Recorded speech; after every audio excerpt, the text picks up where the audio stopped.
자, 경제를 1도 모르는 경알못을 경잘알로 바꿔주는 방송. 경알못을 위한 경제 토크 매일경제 조시영 MBN 윤범기 기자입니다.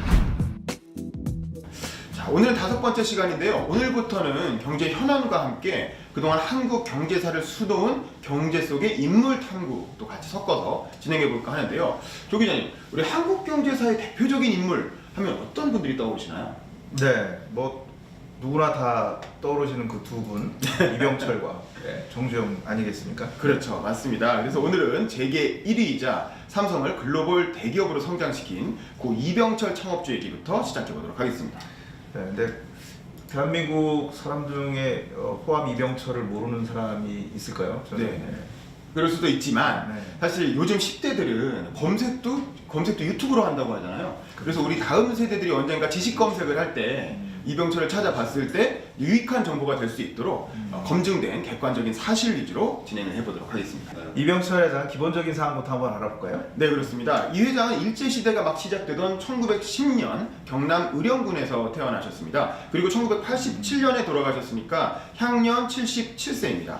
대학은 일본 와세다 대학교의 정치경제학부를 중퇴하신 걸로 되어 있네요. 오, 와세다 되면은 지금 우리나라로 따지면은 연대, 고대 그 정도 되는 아주 훌륭한 학교 아니죠? 그렇죠. 그러니까 일제시대 일본으로 그리고 명문대학으로 유학을 갈 정도니까 뭐 대단한 엘리트였다고 할 수 있습니다. 근데 어떻게 사업을 시작을 하게 된 겁니까? 네, 이분이 일본에서 유학을 하다가 각기병이 걸리는 바람에 이제 중퇴를 하게 됩니다. 네네. 그리고 한국으로 돌아와서 뭐 자동차 회사도 한번 해볼까?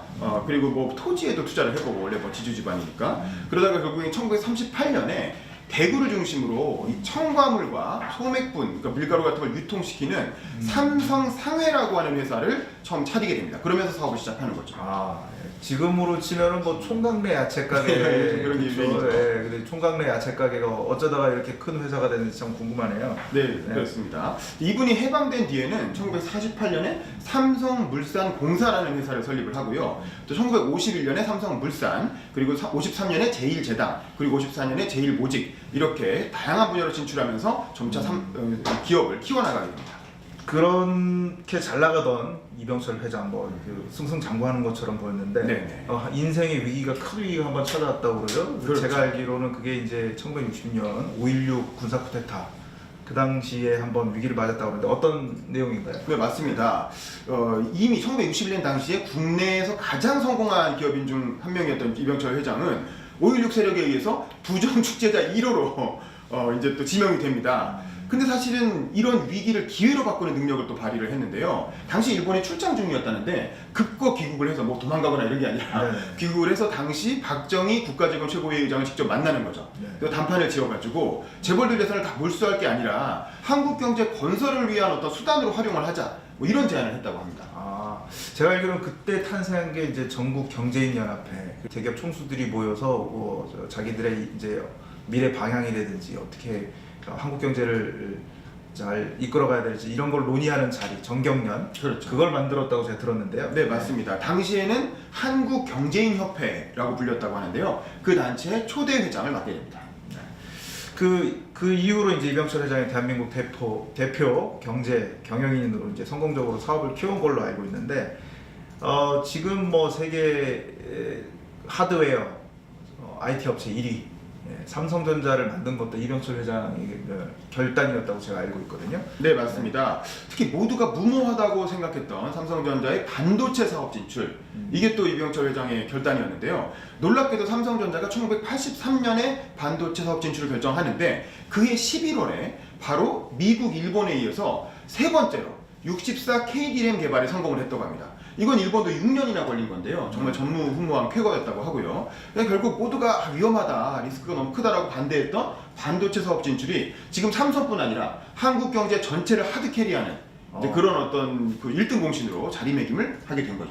네.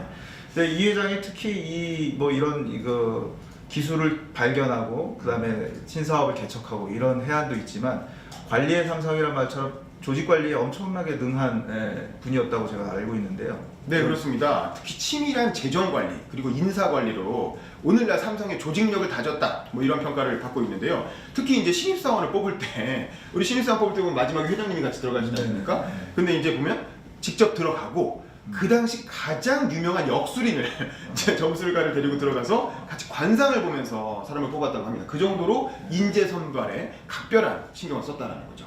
예, 지금처럼 뭐 10,000명 이상씩 뽑는 삼성고시대는 도저히 상상도 할 수 없는 그런 장면이네요. 그렇죠. 네. 지금 그렇게 하면 이제 뭐 네. 기사화 되겠죠. 네네네.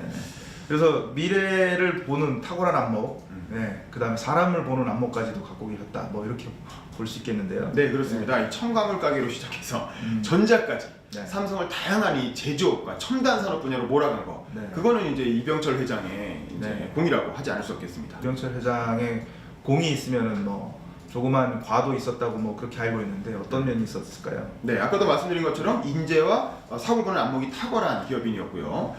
삼성전자가 글로벌 기업으로 가는데 특히 이제 제조업과 첨단 산업 분야로 가는데 이 회장의 공이 매우 컸다. 그 추진력 덕분이다라고 말할 수 있을 텐데 다만 이제 그가 무노조 경영 원칙을 이제 평생을 주장을 하셨는데 뭐 이렇게 얘기하셨다고 해요. 내 눈에 흙이 들어가기 전까지는 노조는 안 된다라고 얘기를 해서 지금까지도 삼성 계열사는 노조 없이 운영하는 걸 이제 전통으로 하고 있죠. 이제 그러다 보니까 자발적으로 노조 설립할 수도 있는 건데 또 노조 설립하는 활동을 의도적으로 방해했다. 뭐 이런 혐의로 일부 임원이 뭐 구속되는 사태가 최근 벌어지기도 했죠.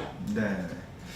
그렇군요. 네, 삼성이 그래도 수십 년 동안 대한민국 경제를 이끌어왔고, 네, 앞으로도 대한민국 경제를 이끌어 가야 되는 그런 기업이기 때문에 뭐 잘못된 부분이 있으면 잘 고쳐서 잘 발전을 했으면 좋겠습니다. 네, 그렇습니다. 자, 그리고 경알못을 위한 경제 토크 인물 탐구편 다음번에는 더 유익한 내용으로 찾아뵙도록 하겠습니다. 감사합니다.